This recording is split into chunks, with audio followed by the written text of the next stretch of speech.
kusii furayna fooda la inuu jiro la qalqaale maya u ooyi karaan adna waad xanaaq we come from a third world country.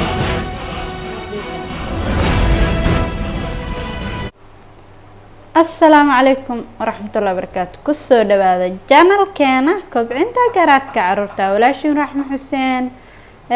مانتا وحان رواينان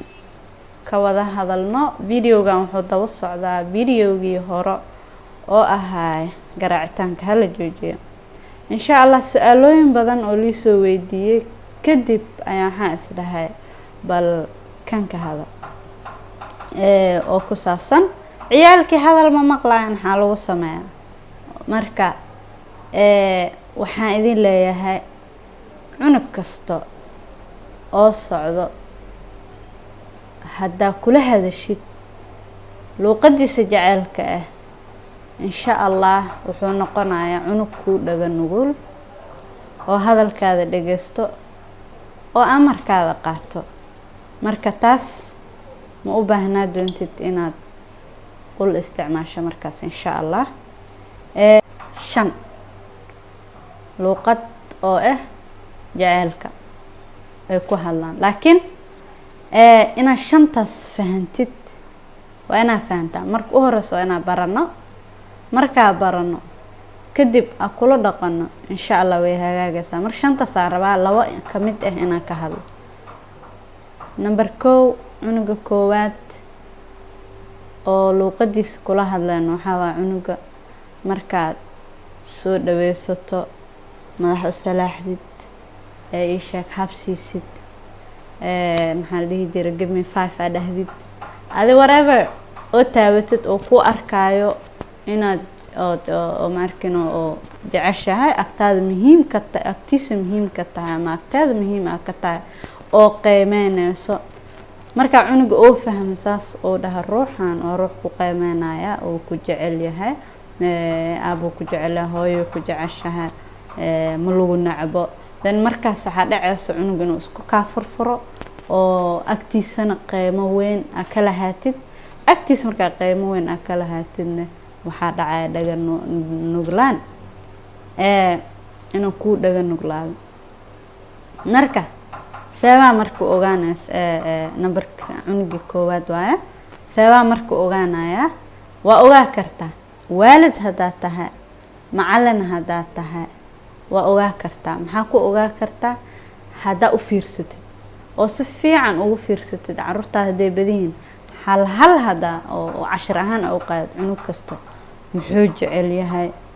maxaa markuu xanaaqsan ama markay xanaaqsantaa maxaa furfuro hada si tartiib oo nidaam la u fiirsatid waa arki kartaa kan labaad aan ka hadlayo waxa waaye cunug oo jecel in wax la siiyo gift la siiyo maama waxay ugu dhahday habareerey cunugeyga 15 jirka ah gaariya u gade telefoon weyn u gade ilaa hadda waa isfahmi la'aanahay inaan iisoo joostaa rabaa ilaa hadda waa isfahmi la'aanahay waxaana u gaday waxaan uma jeedo marka taas marka waxa laga yaabaa luqadiisi inay ku hadlaan waxa ay gadaysa dhan eebar oo asaga macna weyn dadka dhan ayaa iska jecel hadii la siiyo laakiin hadaa u fiirsatid qaar ba saaid ku ah saaid u jecelyihiin cunuga hadiyada ama inaa xugad marka taas marka waxa uu faa'iideysan kartaa waxyaabihii oo caadiga iska ahaa u gadeysay hadaa waalid tahay inaa dhahdid waxaan ku soo gaday sababtoo ah waxbarashada meeshaas ka keentay kana ku sameeyay ku soo gaday maanta hadiyada kaaga dhigay sababtoo ah saas kan hadiyadadan ku sameey sababtoo ah maalin dhaweed ma sha Allah si fiican markaan kula hadlay hadalkay si fiican ay dhigaysat marka maadaama asa hadiyad ama iyada ama gabadha ama wiilka oo hadiyad jecel yihiin waa ugu faa'iideysanaa taasna marka waxa keenayso waxay keeni doontaa cunuga inay soo dhawaateen buuq la'aan qajajac la'aan laguna wada noolaan. marka cunug kasta marka wuxuu haystaa kaba soo qaad boorso oo u baahan in la buuxiyo ama galaas adiwaal unbuu wataa oo u baahan in la buuxiyo. waxaan lagu buuxinayaa jacayl iyo kala jacayl. hadduu kaa helin oo jacaylkaas kaa helin oo luuqadiis aad kula hadleen waxaa dhacaysa fahma la-aanta hadda na haysato dhacayso oo macalinkii iyo cunugiisina isfahmaynin, waalidkii iyo caruurtiisa isfahmaynin, waayo luuqadoodii ma ku hadloono. marka insha Allah shan qodob waaye. laba maanta aan ka hadlay kii ahaa in la taabto ama give me 5 la dhaha ama madax loo salaxa jeclaa iyo kii hadiyada jeclaa cunuga hadiyada jeclaa. shantoodan insha Allah video waa sii wada doonaa. jacaylka ahaa markaan kula hadalno maxaa dhacayo ka soo qaad kan habta jecel habta u badino, kan hadiyad jecel hadiyada u badino. maxaa dhacayo marka waxaa dhacayo inaan helno caruur degan. waxaa dhacayo inaan helno caruur na aaminto oo waxba naga qarsanin hadhow markay weynaadaan oo saaxiibo ala noqono. waxaa dhacayo caruur aqli badan inay noqdaan, waayo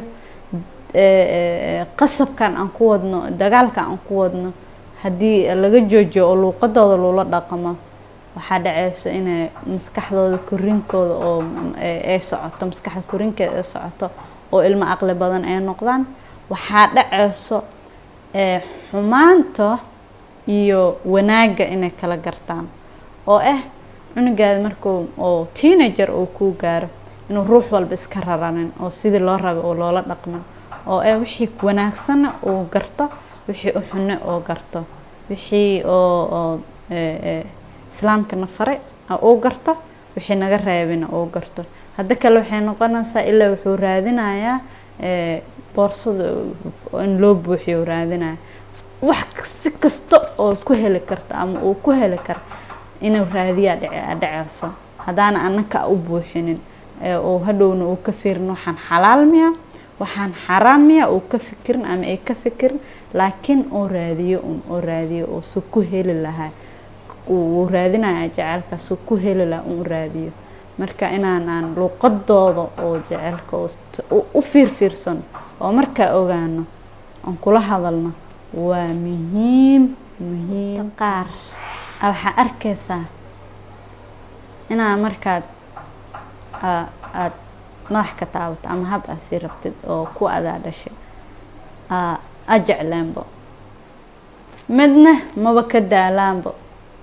marka hadda isku si labadaas u samaano ma shaqeynayso. marka waa inaa cashir ahaan caruurtana u qaadana indhaha ku hayna intaan ka fikirin cunuga abdara soo sameey bahashi lagu edbilaha aabe cunuga abdara soo sameey tii lagu edbilaha aabe intaan ka fikirin marka hore inaan istaari gareeno inaan isku